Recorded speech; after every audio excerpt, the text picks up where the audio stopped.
জয় নিতাই, গৌর হরি বল। বৃন্দাবন থেকে বলছি। প্রতিদিনের মতো আজও আমরা কিছু ভাগবতীয় সিদ্ধান্ত অনুসারে ভাগবতীয় কথা আলোচনায় ব্রতী হয়েছি। আজকে আমাদের আলোচনার বিষয়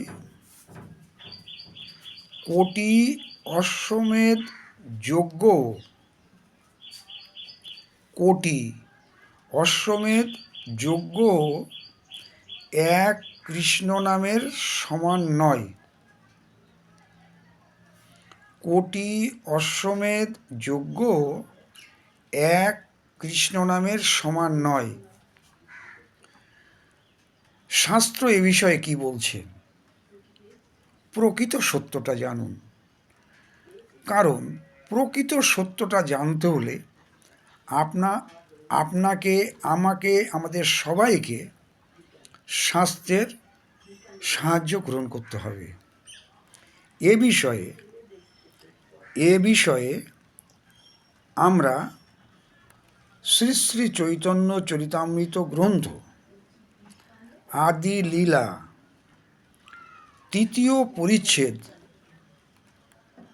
৬১ থেকে ৬৩ নম্বর পয়ার, আদি লীলা ৩য় পরিচ্ছেদ ৬১ থেকে ৬৩ নম্বর পয়ার আমরা আস্বাদন করব। কি বলছেন কৃষ্ণদাস কবিরাজ মহাশয়? সংকীর্তন প্রবর্তক শ্রীকৃষ্ণ চৈতন্য সংকীর্তন যজ্ঞে তারে ভজে সেই ধন্য। সংকীর্তন যজ্ঞে তারে ভজে সেই ধন্য। সেই তো সুমেধা আর কুবুদ্ধি সংসার সর্বযজ্ঞ হইতে কৃষ্ণ নাম যজ্ঞ সার। সমস্ত যজ্ঞ থেকে কৃষ্ণ নাম যজ্ঞই সার বলছেন শাস্ত্র। এরপরে বলছেন কোটি অশ্বমেধ এক কৃষ্ণ নাম সম। যারা বলছেন কোটি অশ্বমেধ যজ্ঞ সমান সমান এক কৃষ্ণ নাম, শাস্ত্র কি বলছেন? যেই কহে, যে এটা বলছেন সে পাষণ্ডী, সে প্রকৃত কৃষ্ণ নামের মহত্ব জানে না, সে পাষণ্ডী, দণ্ডে তারে যম।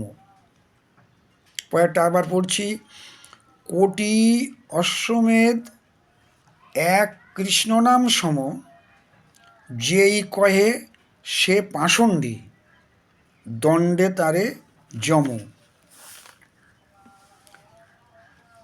এ বিষয়ে একটু বিস্তারিত আমরা আলোচনা করতে পারি। অশ্বমেধ যজ্ঞ এক প্রকার যজ্ঞ।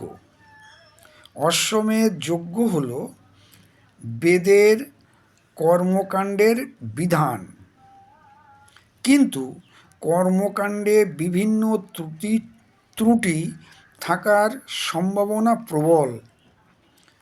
দান, ব্রত, তপস্যা, তীর্থযাত্রা, দেবতা ও সাধুগণে রাজসূয় এবং অশ্বমেধ যজ্ঞাদিতে যে পাপহারিণী শক্তি আছে, শ্রীকৃষ্ণ সেই সমস্ত শক্তি নিজের নামের মধ্যে সঞ্চারিত করে দিয়েছেন। তাহলে নামের ক্ষমতাটা বুঝুন।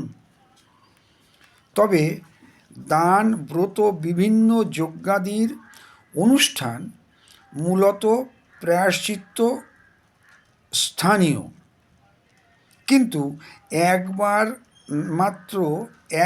মাত্র কৃষ্ণ নাম উচ্চারণের ফলে কৃষ্ণ প্রেম ও কৃষ্ণ সেবা পাওয়া যায়, যা কোটি অশ্বমেধাদি যজ্ঞ দ্বারা সম্ভব নয়।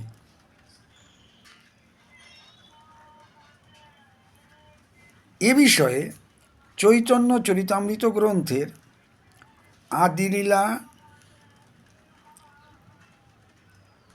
8ম পরিচ্ছেদ 22 নম্বর শ্লোকে বলছেন, এক কৃষ্ণ নামে করে সর্বপাপ নাশ, প্রেমের কারণ ভক্তি করেন প্রকাশ।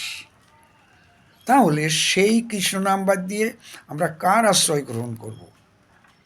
এই ছিল আজকে আমাদের আলোচনার বিষয়, যে কোটি অশ্বমেধ যজ্ঞ থেকেও এক কৃষ্ণ নামের মহিমা বেশি। আজ এ পর্যন্ত। আপনারা সবাই ভালো থাকুন। জয় নিতাই, গৌর হরি বল, রাধে শ্যাম।